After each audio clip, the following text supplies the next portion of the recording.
Boa noite a todos, boa noite aos presentes aqui na nossa casa, boa noite também aos que nos acompanham através do Facebook. Sejam todos muito bem-vindos, sintam-se todos acolhidos e abraçados pela nossa sociedade. Eu gostaria de lembrá-los do momento diário de oração, todas as manhãs, a partir das 9 horas. Vocês podem se conectar através do Facebook, da página da casa, e chamar Jesus, convidar Jesus a adentrar os seus lares, para começar bem o dia com uma oração, uma conexão com o alto. Lembrando também que hoje é sábado e que nós fazemos a exposição dialogada e gostaríamos que todos participassem, os que estão aqui presentes e os que estão em casa também. Podem trazer seus comentários, suas perguntas, para que haja uma interação maior durante a exposição. Então vamos fazer a nossa prece inicial. Eu peço a todos que me acompanhem.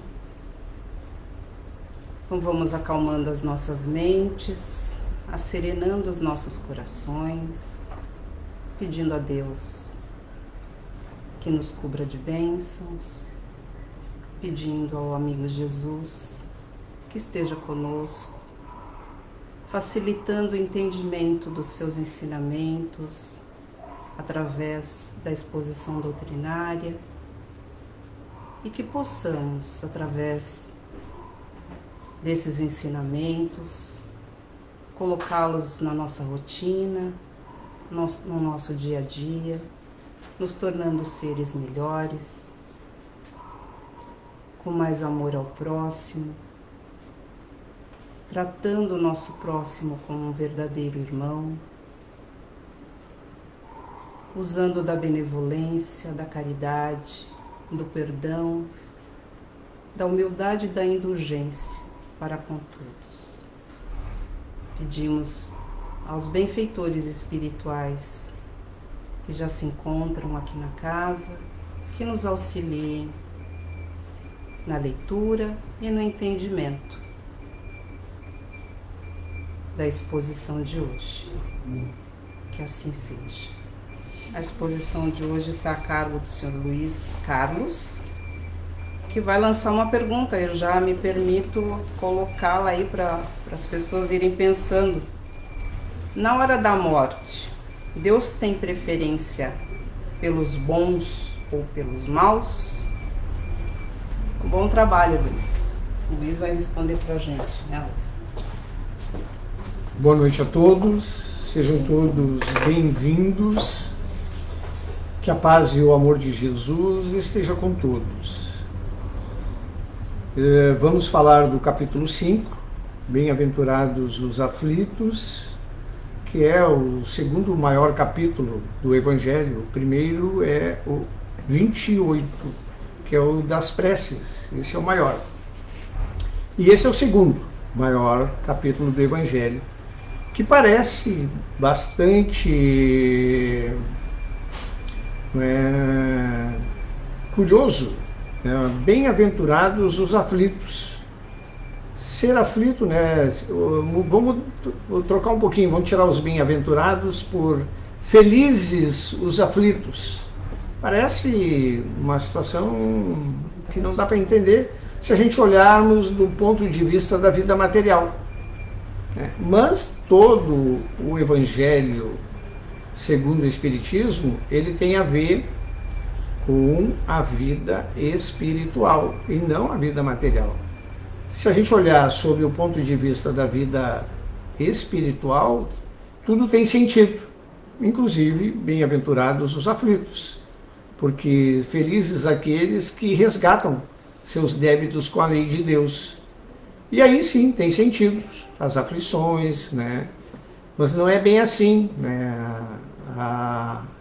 olhar a nossa encarnação sob o ponto de vista da vida espiritual parece, para os espíritas, um entendimento. Não todos os espíritas, porque tem espíritas que ainda olham a vida, o Evangelho ainda sob o ponto de vista da vida material. Mas sob o ponto de vista da vida espiritual muda tudo. A gente começa a entender que a gente está aqui, né, só passando uma etapa da vida espiritual, que é a etapa de progresso, de resgate às leis de Deus, enfim, de uma série de situações que a gente tem que produzir para chegar a espíritos puros. E esse capítulo não é diferente, ele vai então nos mostrar várias situações decorrentes da vida espiritual. Por exemplo, justiça das aflições. Ele vai falar aqui nesse capítulo sobre a justiça das aflições. As causas atuais das aflições, causas anteriores das aflições, esquecimento do passado, motivos de resignação, o suicídio e a loucura. Depois, Allan Kardec vai pedir a opinião dos espíritos sobre o bem e mal sofrer, o mal e o remédio, a felicidade não é deste mundo, perda de pessoas amadas, mortes prematuras. E o item, né, que cabe a nós falarmos hoje: se fosse um homem de bem, teria morrido. Que é o item que nos cabe falar. Vamos fazer uma pequena leitura desse item, né? Selecionei aqui alguns trechos que entendo serem importantes. Por exemplo, lá, se fosse um homem de bem teria morrido, está no item 22 desse capítulo. E ele vai falar assim, né? O Allan Kardec coloca assim: falando de um homem mau que escapa de um perigo, costumais dizer, se fosse um homem bom, teria morrido. Pois bem, assim falando, dizeis uma verdade, pois com efeito muito a miúde, Deus, suceder dar Deus a um espírito de progresso ainda incipiente, prova mais longa, do que a um bom que, por prêmio do seu mérito, receberá a graça de ter tão curta quanto possível a sua aprovação. Então está bem claro, né, que aqueles que, à medida vão progredindo, vão cumprindo a sua etapa e vão voltando para a casa espiritual, que é a verdadeira casa.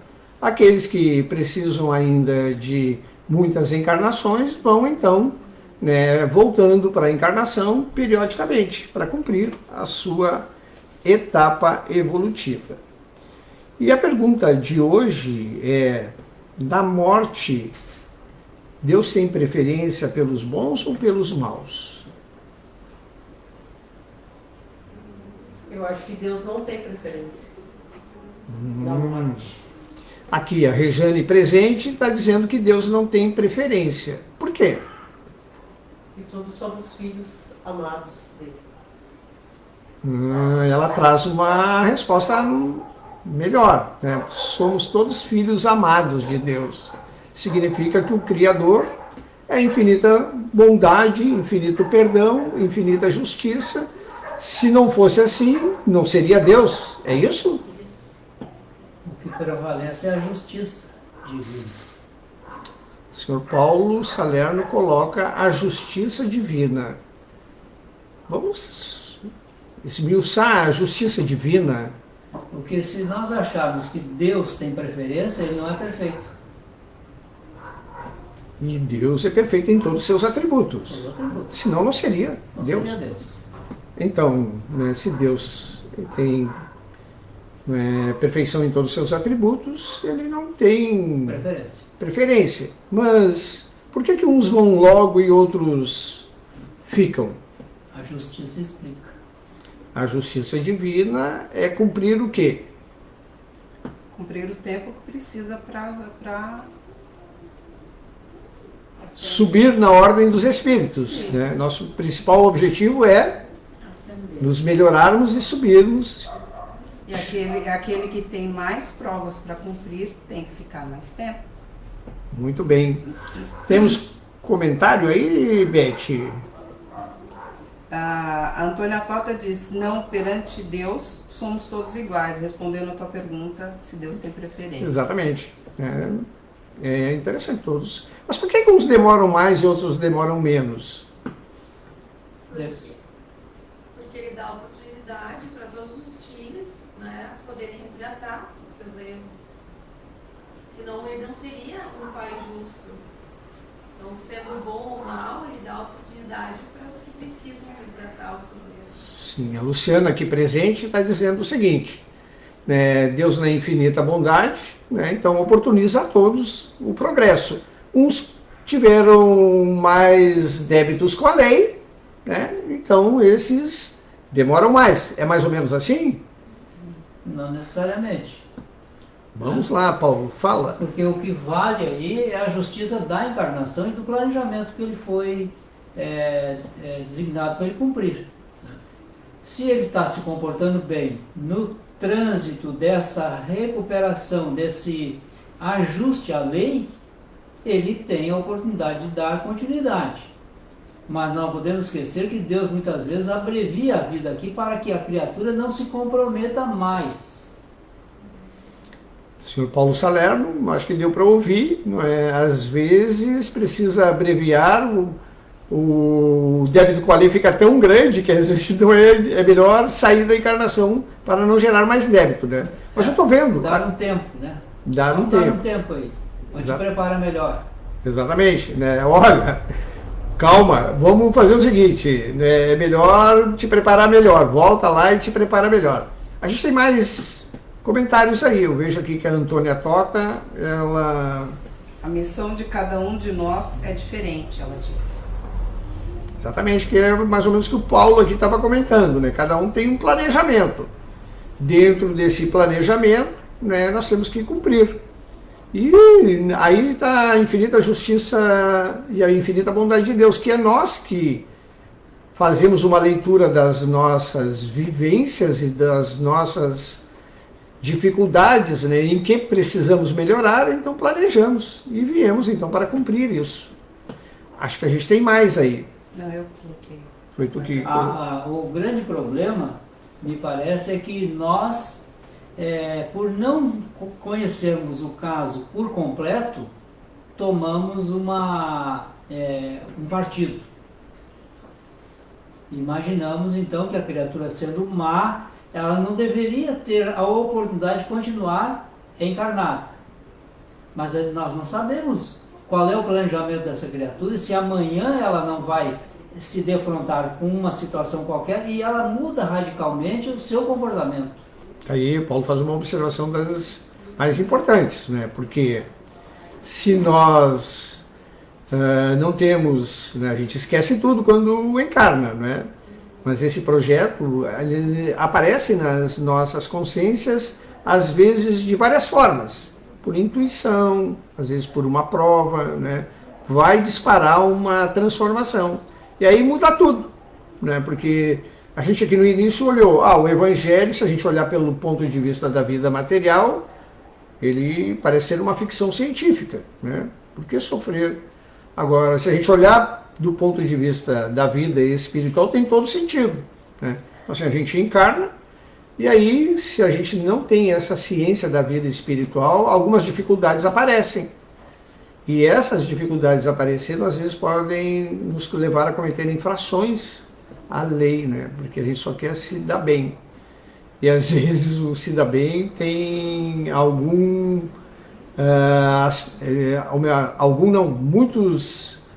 muito presente a vida material, né? Porque se a gente acha que tudo vai acabar aqui, a gente quer se dar bem. Não é mais ou menos assim?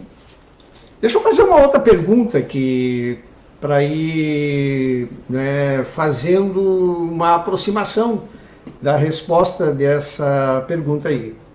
A gente já viu aqui que vários responderam, né, que Deus não tem preferência. O corpo é uma prisão? Do ponto de vista espiritual, sim. Do ponto de vista espiritual, sim. Mas por que a gente não quer nunca morrer? A gente não fala. Às vezes aqui eu comento, né? A gente está próximo do desencarne. Cada vez mais aproxima do desencarne. Não fala isso, Luiz Carlos. Nem fala nisso. Porque por não nos lembrarmos da vida no plano espiritual, achamos que aqui é melhor. Por isso queremos ficar. Isso é o ponto de vista da Beth, né? mas eu vejo por um outro prisma. Né?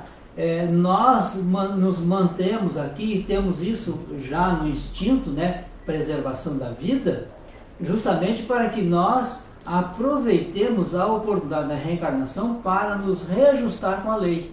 Nós sabemos que aqui é o melhor momento para nós nos reajustarmos com a lei. Então nós não queremos perder esse momento. Legal o que o Paulo comenta, né? Mesmo que sem consciência disso. Exatamente, porque ele fala da conservação da espécie. Tá? Né? Conservação da vida. Da vida, desculpa, da vida. Conservação da vida, que é uma parte instintiva que está presente em nós. Mas é justamente essa parte instintiva que ela vem junto com a gente para que não ocorram coisas precoces e para que você respeite o outro, a vida do outro. Tu respeita a tua e respeita a do outro. Esse é o princípio da conservação. Não é sair atacando os outros ou exterminando o outro. A Rejane aqui presente, ela está dizendo que um dos ensinamentos do mestre, né, um dos maiores, é amar o próximo. E amar o próximo significa olhar a vida do próximo, que é importante. É com ele que nós vamos produzir as conquistas. Né? Mas esse é olhar a vida do ponto de vista espiritual. Né?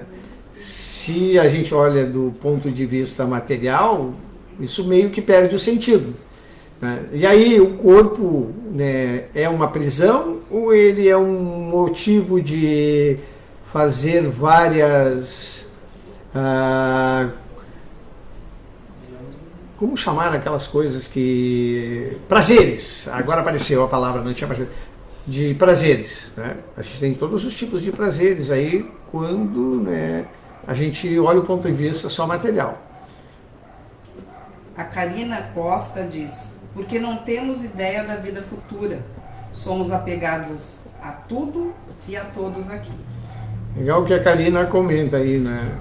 Que somos apegados a tudo e todos aqui, né? Esse apego decorre do quê?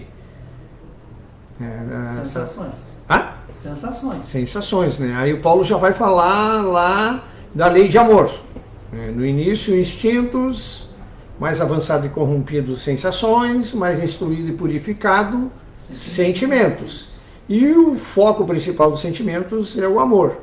Então, o que nessa pergunta, nessa resposta que a Karina está dando, ela diz ainda que estamos muito presos às sensações. E assim? esse apegado, eu diria que está relacionado ao egoísmo, muito arraigado em nós ainda. Aí já vai aparecer nesse comentário da Beth uma imperfeição, né? Que a gente precisa o quê? A gente encarna para construir virtudes. E as imperfeições, né, a gente tem que se despojar. O que é se despojar?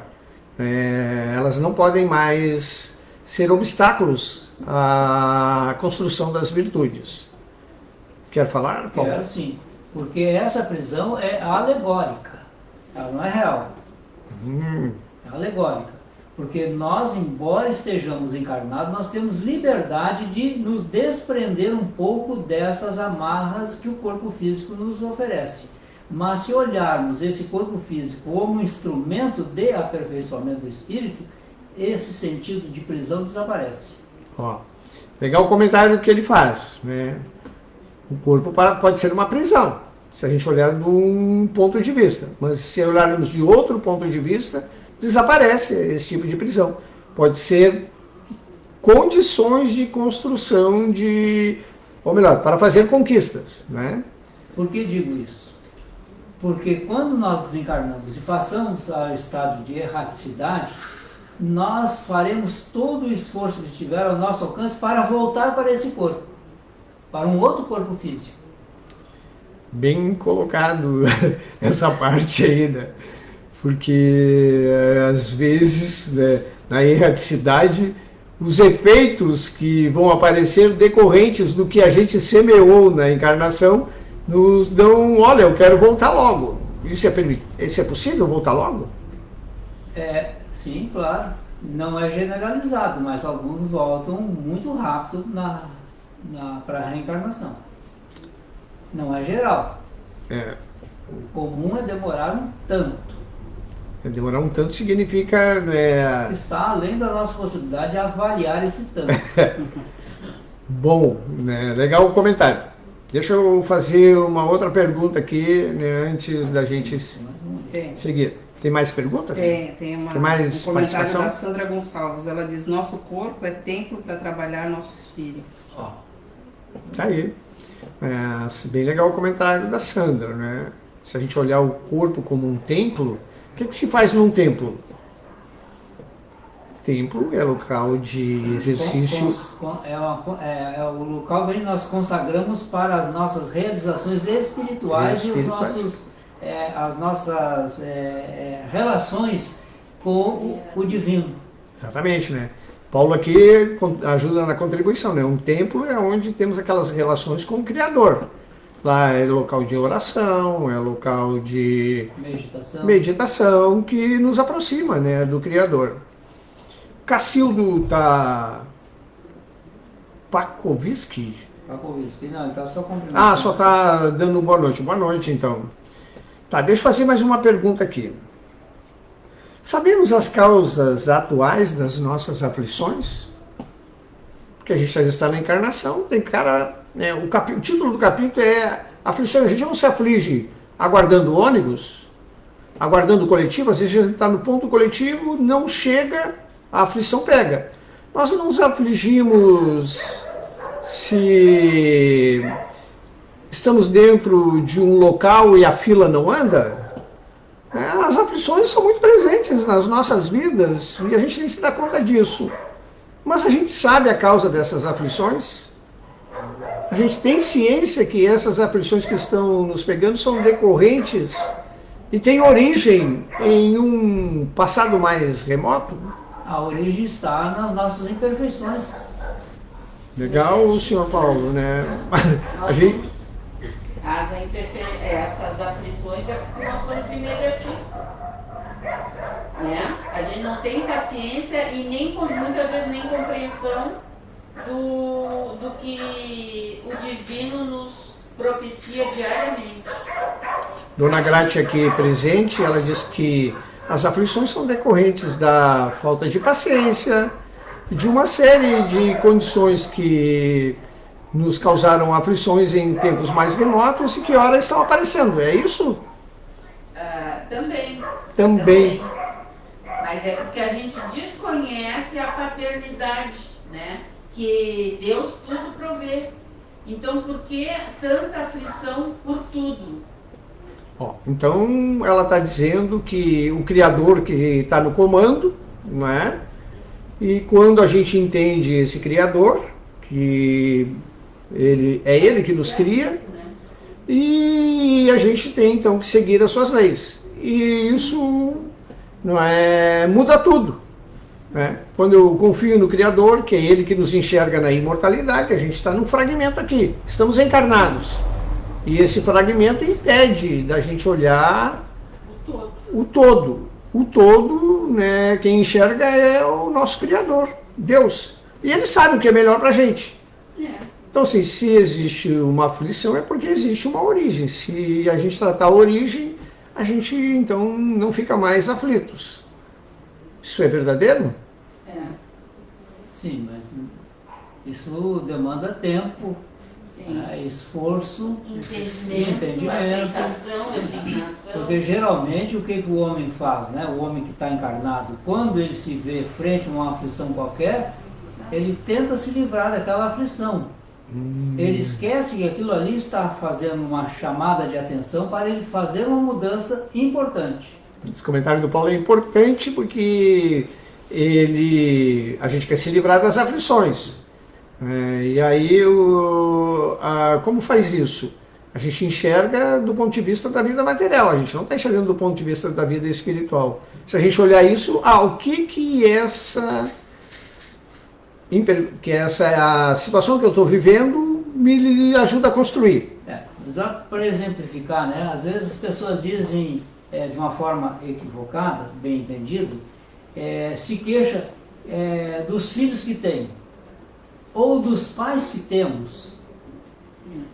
Ora, então Deus está brincando com nós? Não. Deus não joga dados, né? Essa frase é de Einstein. Ele faz tudo como é melhor para nós. Então, se os filhos são os filhos que temos, justamente porque eles estão na medida das nossas necessidades para nós evoluirmos juntamente com eles. Perfeito. A mesma coisa com relação de filhos com pais, né? Perfeito. Que fizeram para merecer esse pai ou essa mãe? Fez tudo. Planejou tudo. Tudo. Então, essa é a visão do ponto de vista espiritual. Se a gente olhar a visão do ponto de vista material, isso aí é uma ficção científica, né? Tem outra pergunta. Como produzir as virtudes que precisamos diante das aflições que aparecem? Vai, Beth. Tem um comentário da Sandra Gonçalves. A aflição vem para nos despertar para o nosso interior, porque tudo tem seu tempo para cada. Legal o comentário da Sandra novamente, né? Ela nos leva para buscar, né, o que cada aflição, né, desperta em nosso íntimo e as construções que a gente devemos fazer. Se a gente olha, a gente então está entendendo o que o Criador está nos levando a produzir, e aí então muda tudo, né, quando a gente olha desse ângulo aí. Fazendo uma analogia grosseira, seria a justificativa por que nós vamos ao médico quando temos dor, um incômodo. Por que eu fui ao médico? Porque eu quero me livrar daquela dor. E ele lá vai dizer, olha, tal dor é proveniente de tal coisa. Sim. Na verdade, o corpo quem cuida do nosso corpo. Aliás, a gente desde pequeno é orientado que quem cuida do nosso corpo é o médico. Mas o corpo não é nosso? Não, ele nos ajuda, né? O médico nos auxilia. Mas a gente fala para o filho, tu tá doente, eu tenho que te levar no médico. Correto? Então, assim, tem que ser assim. Nessa situação, o que está aparecendo? Porque nós estamos demonstrando a nossa impotência para ajudar o filho naquela situação que ele está passando. Nós temos que recorrer a alguém com potencial para isso. Tranquilo. Mas se nós pudéssemos já orientar desde pequeno que a responsabilidade do corpo é do espírito que ali está encarnado. Responsabilidade não quer dizer que ele tenha capacidade de se curar. Senhor Paulo, então, porque o capítulo é bem-aventurados os aflitos. As aflições nos impedem de entender essa parte, né? Tanto que a gente está aqui repetidas vezes falando que se a gente olhar do ponto de vista espiritual, muda tudo. Se a gente olhar do ponto de vista material, né, é outra visão. É outra visão, né? Porque do ponto de vista material, quem vai cuidar do corpo é o médico, não é a gente, né? E se a gente olhar do ponto de vista espiritual, a responsabilidade do corpo é do espírito. É ele que planejou aquele corpo, é ele que construiu as provas que ele vai passar durante a encarnação, né? Fala. Mas mesmo assim, entra aí o aspecto da solidariedade. Onde aquele que sabe mais ajuda quem sabe menos. Se eu estou enfermo e não sei como me tratar, eu tenho que buscar alguém que, sabendo mais, vai me ajudar. Perfeito. Né? Essa parte da solidariedade é importante. Existem os profissionais aí exatamente para isso. Tudo está na lei de Deus. Tudo está na lei de Deus, né? Temos mais comentários aí? Por enquanto não. Por enquanto não. Isso a gente Mas nós temos que responder a pergunta. Já está na hora? Está na hora. É 58, né? passou rápido. Passou rápido. 3 minutos. Então, a pergunta é, na hora da morte, Deus tem preferência pelos bons ou pelos maus? E a resposta é, Deus não tem preferência pelo bom ou pelo mal. O Criador quer que todos cumpram a sua jornada evolutiva no planeta. Essa é a preferência de Deus E todos têm a mesma oportunidade. de evoluir. Exatamente. Não quem vai primeiro. Não é quem vai primeiro. Então, a nossa etapa de progresso, né, tem muito a ver com a própria... o espírito é responsável pelas construções que precisa fazer.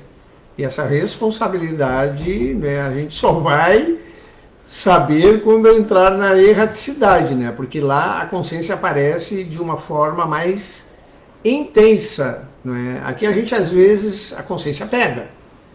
Eu fiz uma coisa errada. Aí vem a consciência e nos avisa, tu fez uma coisa errada. Mas ela não é tão intensa, né? Porque está amortecida pelo cérebro. Exatamente, Paulo, porque ela está amortecida pelo cérebro, que é o corpo. Então fica amortecida. Agora, a dor do espírito, ela é generalizada. Aqui a gente tem a dor localizada. Está doendo a minha mão. Eu vou na farmácia, compro um analgésico para a mão e resolvo todo o problema. Se ela voltar, eu compro de novo. Eu não identifico a origem. Né? Já quando a gente está fora do corpo, a dor é generalizada, é em todo o corpo. Né? Por isso que a dor é maior quando o espírito desencarna. Temos mais algum comentário aí para cumprir ou não? Não, né? Vou devolver aqui para a nossa coordenadora da atividade. Quero me despedir, desejando a todos um bom domingo, na paz e no amor de Jesus. Foi uma honra estar aqui.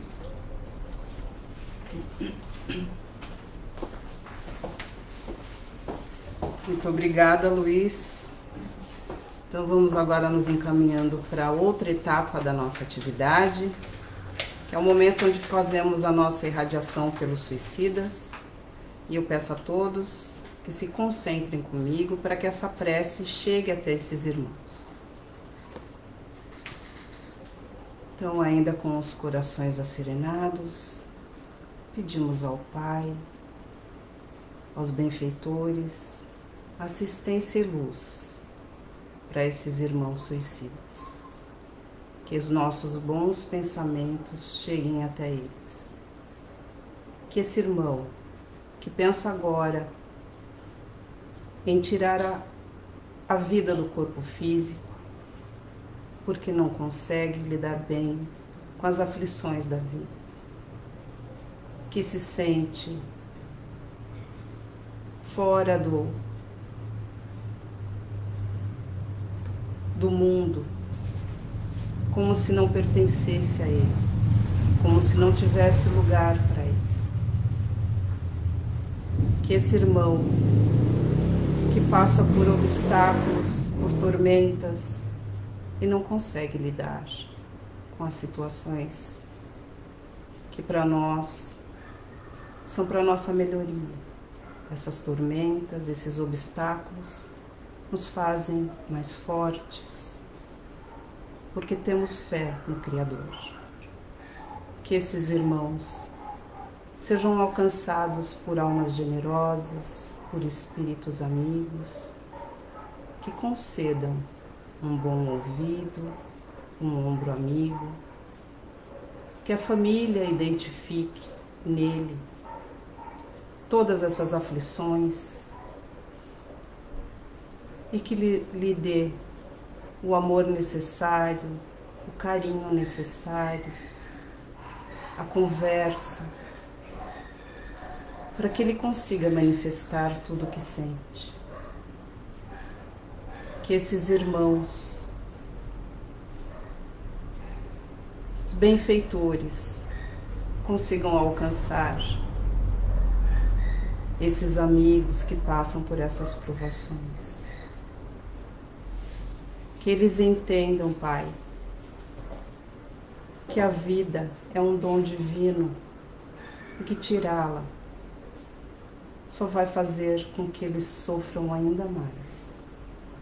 Porque eles não sabem que a nossa vida não acaba aqui com o corpo físico. E tirar a vida do corpo físico trará ainda mais sofrimento. Porque é uma transgressão. as leis divinas. Pedimos aos benfeitores, trabalhadores de Maria, que alcancem aqueles que já consumaram o ato e que vagam pelo vale dos suicidas em sofrimento.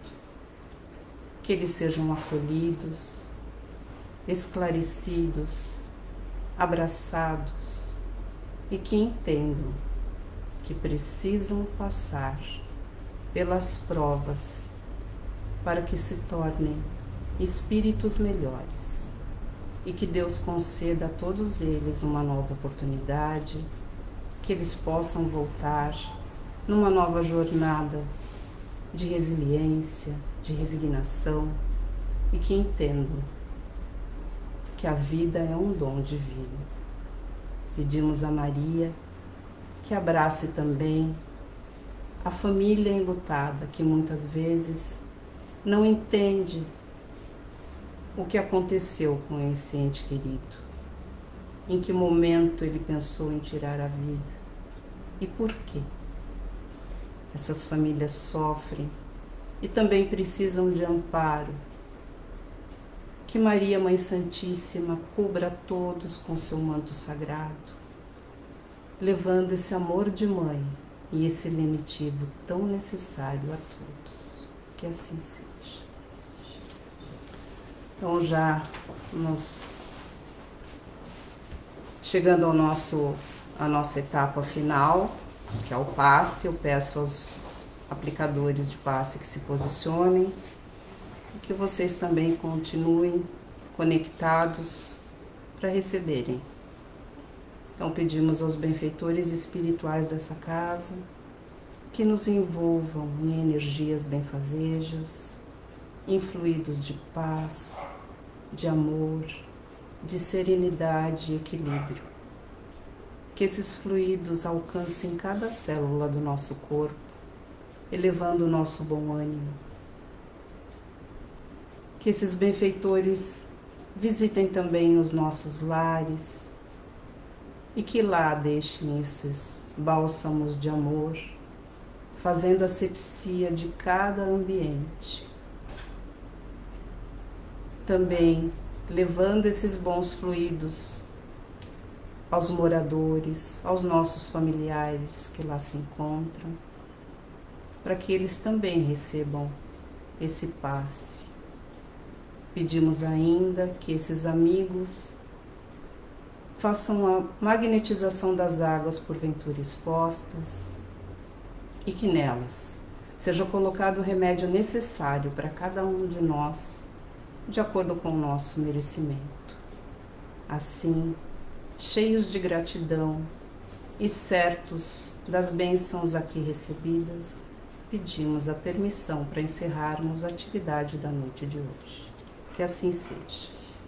Muito obrigada a todos pela participação, pela presença e que possamos todos ter um final de semana abençoado, que voltemos para casa com os nossos protetores e cercados de luz.